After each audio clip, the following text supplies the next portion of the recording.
As 2022 brings some form of renewed hope for us to return to normality, be it for businesses or individuals, community, or even society at large, it's been interesting to see the global trends that have been predicted or projected for the year.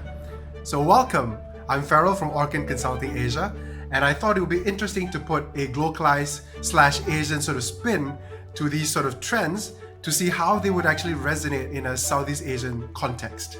Now, this short video is a 3-part series, so be on the lookout for the rest of them happening sometime this week. But for today itself, I'm going to be hitting 7 of these sort of trends that seem to have shined through the prediction clutter.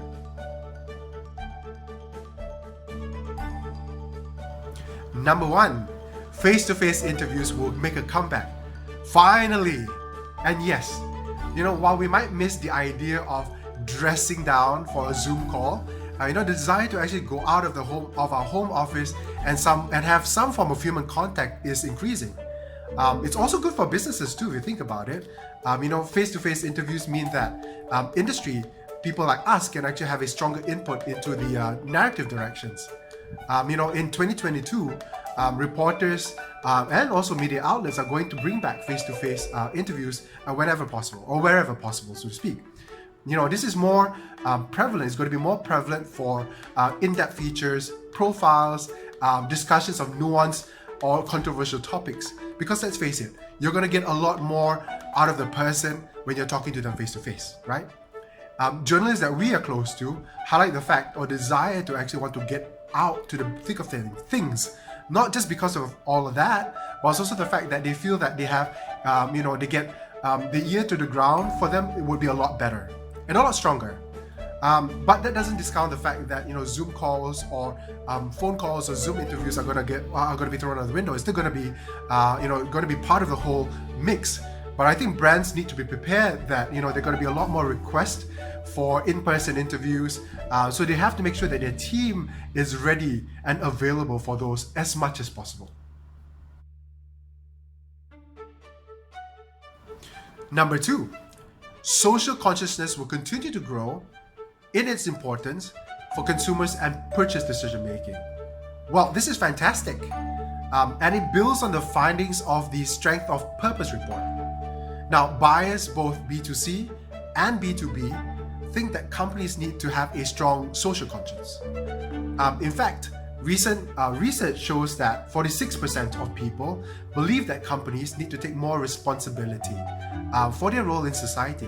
And about 55% of those people are saying that they're more likely to purchase a product from the company that shows empathy.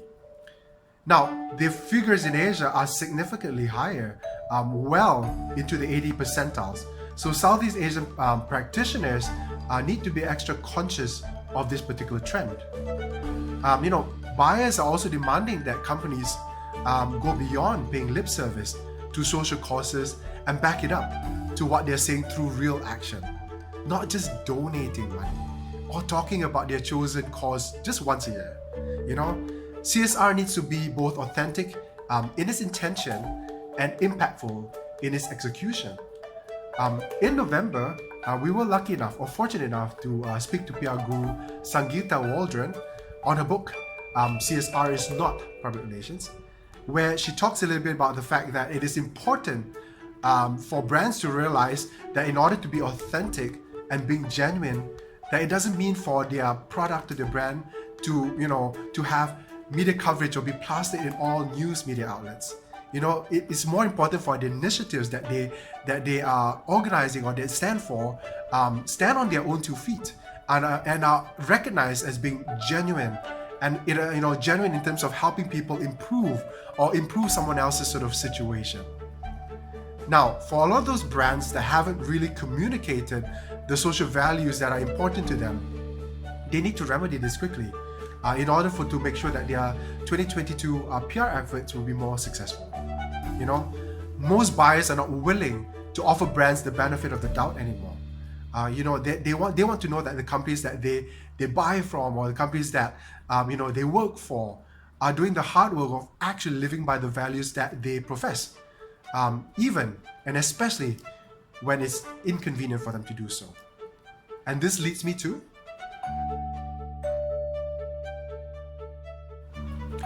number 3, a greater emphasis on social responsibility and business ethics. Now, consumers want to feel like they're doing business with the right sort of brands, and they don't want to be associated with scandal or anything that has the faintest hint of controversy. There's a growing interest where major brands stand ethically, which initiatives they support, and more importantly, what it means to the communities that they serve.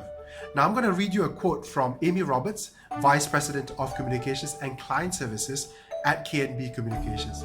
And her quote says, "Consumers are no longer willing to believe a mission statement or corporate talking head claiming that a company does the right thing.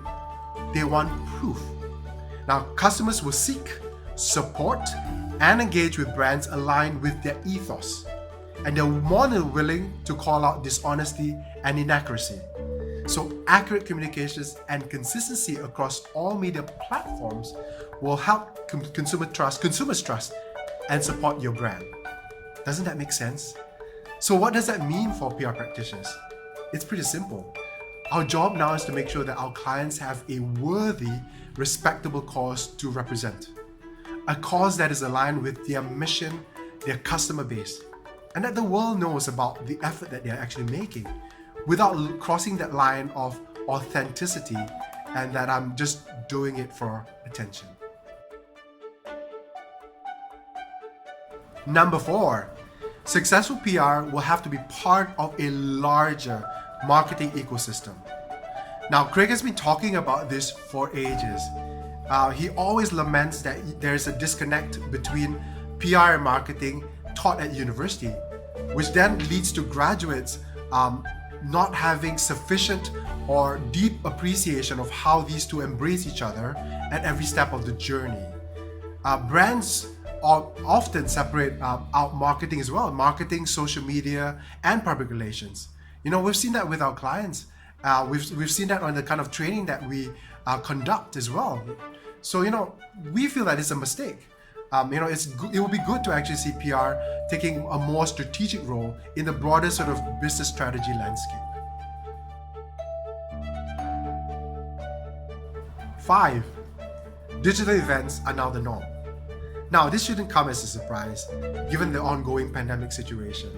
Webinars, workshops, conferences, interviews, or even public statements are all done online now, and I think most people seem to be on board. This, however, does not imply a major shift into how PR practitioners need to approach digital PR events. Now, I'm going to read you a quote from Paige Arnold-Fenn, founder and CEO of Mavens and Moguls. And she goes, "Events will no longer be about volume of attendees.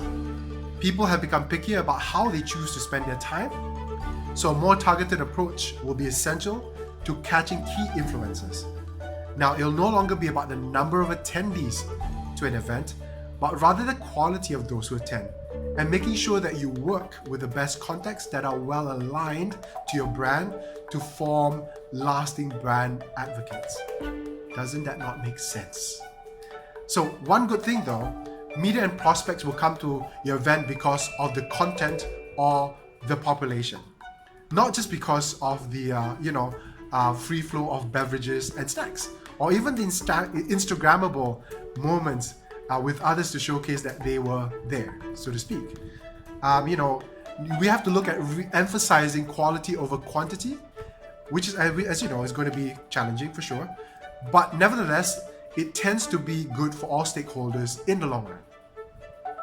Now, this has been sort of like emphasized through our work with MediaSpace Global. Small, personalized event. Meet people, not profiles, is the tagline. Now, this is the way we, as a company, look towards maximizing opportunity out of the niche rather than the mass. So this particular month's Sea of Change discussion is on the future of events.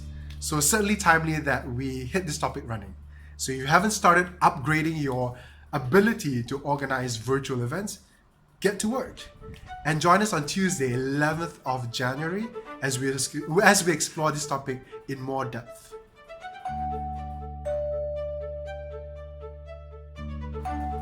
Number 6, soon everyone will have a podcast. I'm going to start this off by reading you a quote from Kaylee Hamilton, CEO and founder of Kaylee Media. And she goes, podcasts and podcast listeners are growing at rapid rates. Podcast interviews in particular are great for exposure because they offer extended time for founders to talk about their own story and to talk about their mission. Podcast listeners are dedicated audiences who are looking to learn and to take action. And a potential lead can decrease the time needed to convert. Plus, podcast interviews or episodes stay live forever. So by being on a podcast, you can have a recurring and evergreen stream of leads. So we agree with that. So as you can see, getting your clients a spot on a trending podcast can be beneficial over the long period.